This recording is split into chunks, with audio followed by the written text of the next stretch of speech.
Welcome back to the Janky News Update, the show where I, your host Janky, brings you all the latest news, discussions, and controversy from the past week in gaming. On the docket today, we got some Fallout 3 and New Vegas rumors, some remake rumors. We got Crimson Desert updates, games looking more and more ambitious every day.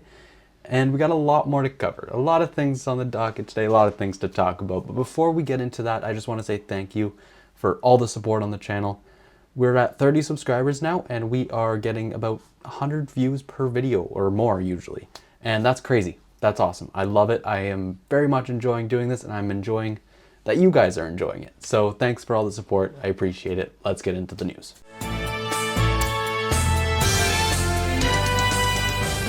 Alright, bad news first, because the good news is probably a lie, right? Earlier this week, it was reported that Ubisoft is closing its Halifax studio. It was a studio that mainly focused on mobile games. You know, they were working on the mobile Assassin's Creed games. That was probably their biggest hit. And you may be thinking, janky, that's not news. This happens every week.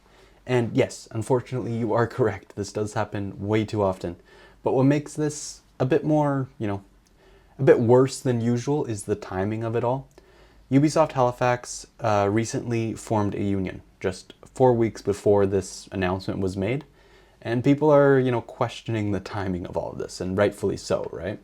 Since the news broke, John Huffman, who is a senior programmer at Ubisoft Halifax, has been quite vocal about everything that's gone on and, the situation really, and what he feels and how he feels about it. He did an interview with Global News Halifax, and in that interview he said, and I will quote, "Suddenly you've got people crying arm in arm to go from the triumph of being recognized as a certified union to less than 4 weeks later finding out that our studio is being shut down. It's heartbreaking."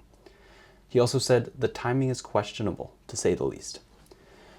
Ubisoft Halifax was the first North American Ubisoft studio to unionize, and since then Ubisoft has come out and said that the union had nothing to do with their decision to close the studio.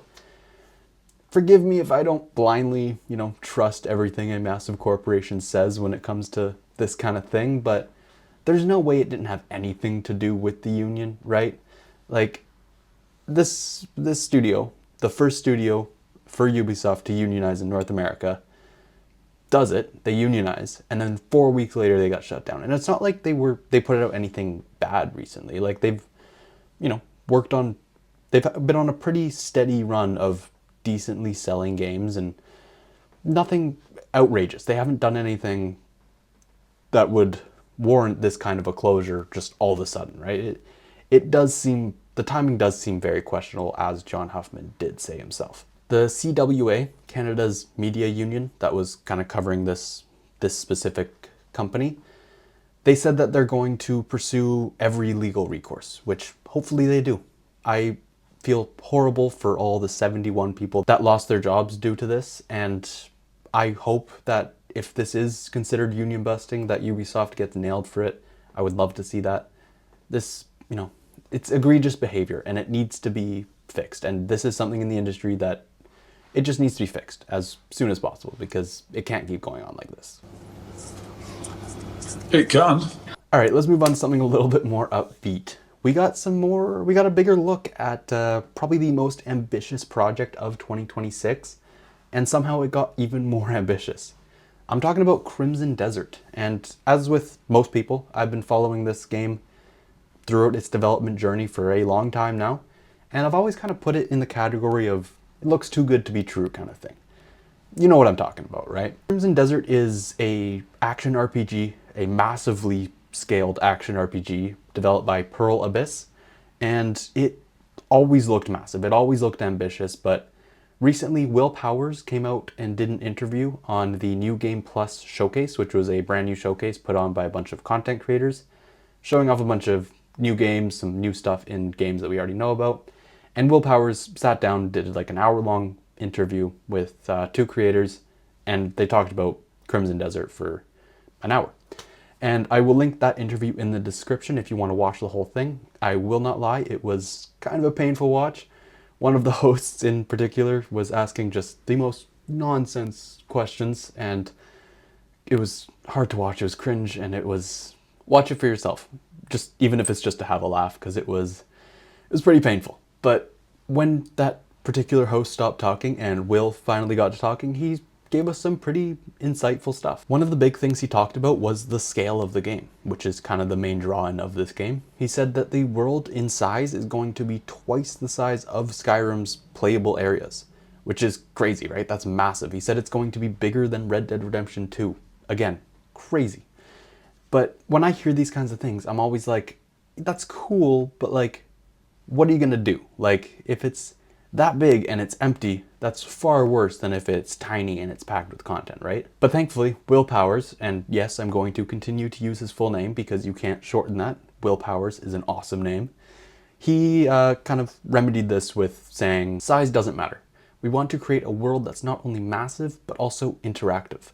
And that's exactly what you want to hear, right? And it's just discussion right now, it's just talk, but I like that he's, talking about the things that people might be worried about in a big game like this. It was also revealed that you'll be able to mount dragons and fly around on dragons, which is awesome. I just hope that there will be some sort of aerial combat mechanic involved in this, some sort of dogfighting, because if you give me a dragon to ride around on, you don't let me fight other dragons with it, that's just kind of mean, right? It's kind of teasing. So hopefully we get something like that in there too. Exploration seemed to be a major focus of this interview. He talked a lot about dungeons and secrets and secret locations and puzzles, and it just seems like that's kind of what this game is supposed to be. A massive game with a lot of secrets, a lot of stuff to uncover, and just a lot of content, right? He also talked about the fact that this is an action game, first and foremost. It is more of an action game than an RPG. It won't have the player agency of a Baldur's Gate 3 or something, and it's more gonna be focused on boss battles, cinematic moments, and just genuine scale. It's just a massive video gamey kind of game where you'll be fighting massive creatures, riding on dragons, less so about the, narrative storytelling kind of player choice aspect of an RPG. I'll have the full video interview in the description if you want to check that out. Do so at your own risk. Like I said, kind of painful, but it's a fun watch anyways. Earlier this week, Xbox announced their next Developer Direct showcase is going to be coming on January 22nd, and they were actually quite open about what's going to be shown at this showcase. We are going to get a proper look at the new Forza Horizon game, which is very exciting.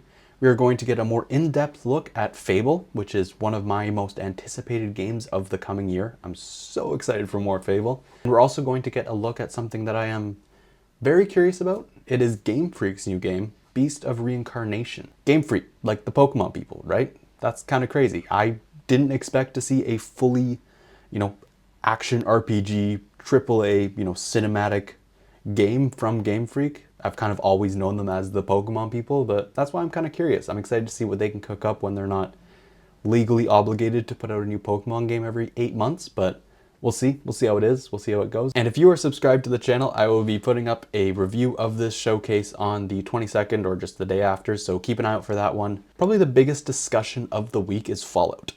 And Fallout 3 has already been confirmed to be getting a remake. We know that that's in the works, but people think that New Vegas might be getting the same treatment, and I am inclined to kind of follow the herd with this one. To be clear, these are just rumors. These are just speculations. Not even really leaks. These are just kind of, people talking.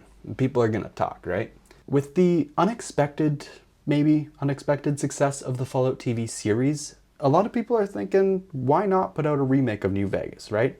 The TV show closely follows the events of New Vegas. People think that if Bethesda doesn't capitalize on the success of the TV show, it's kind of a wasted opportunity, right? And they're obviously not going to put out a new Fallout game. I mean, that game's probably 10 years away if we're being realistic. But a remake kind of makes sense, right? We saw the Oblivion remake. It was shadow dropped. And there was also news that the Elder Scrolls 6 was potentially going to be shadow dropped. So I don't think it's crazy to think that Bethesda might have something up their sleeve when it comes to shadow dropping a Fallout remake, whether it is Fallout 3 or New Vegas. What really kind of put this story into the light, why I'm covering it, is this weird cryptic timer that was found on the Fallout TV show's website. It's this little locked icon on the screen, and it just has a timer ticking down to the finale of season 2 of the show.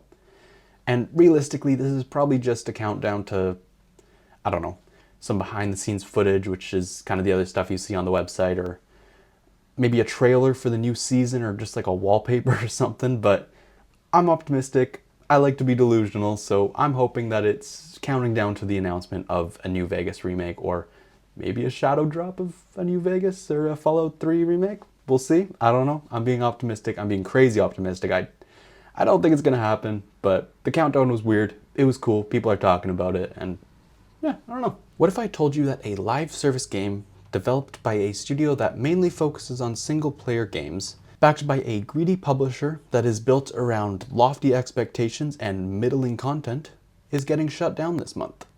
Crazy, right? I know. Anthem is officially going offline on January 12th, which is tomorrow if this video comes out on time. I personally couldn't care less. I've never played Anthem. I don't like live service games, and I avoid EA pretty much as humanly possible. But when Anthem launched, it was supposed to be massive, right? It was supposed to be this Destiny killer, this crazy, massive game that keeps getting updates after updates and player base that keeps growing for years and years. And as of recording, Anthem has a daily player count of 100 people, which is shocking. It's really bad. And I know, it's Anthem, right? We all expected it to die. It's kind of just been on its last legs for a little while now, but maybe this will show developers that forcing your best studios to work on, trendy live service content instead of, putting out actual meaningful single player experiences is a bad idea. Or maybe they'll just keep closing studios and firing people until someone eventually makes Fortnite too. And that was the week in gaming. From studio closures to wildly ambitious projects to remakes that would probably break the internet. It is never a boring week in gaming. Let me know what you think about Crimson Desert. Are you still cautiously optimistic or just cautious? Or has the all-powerful Will Powers kind of won you over?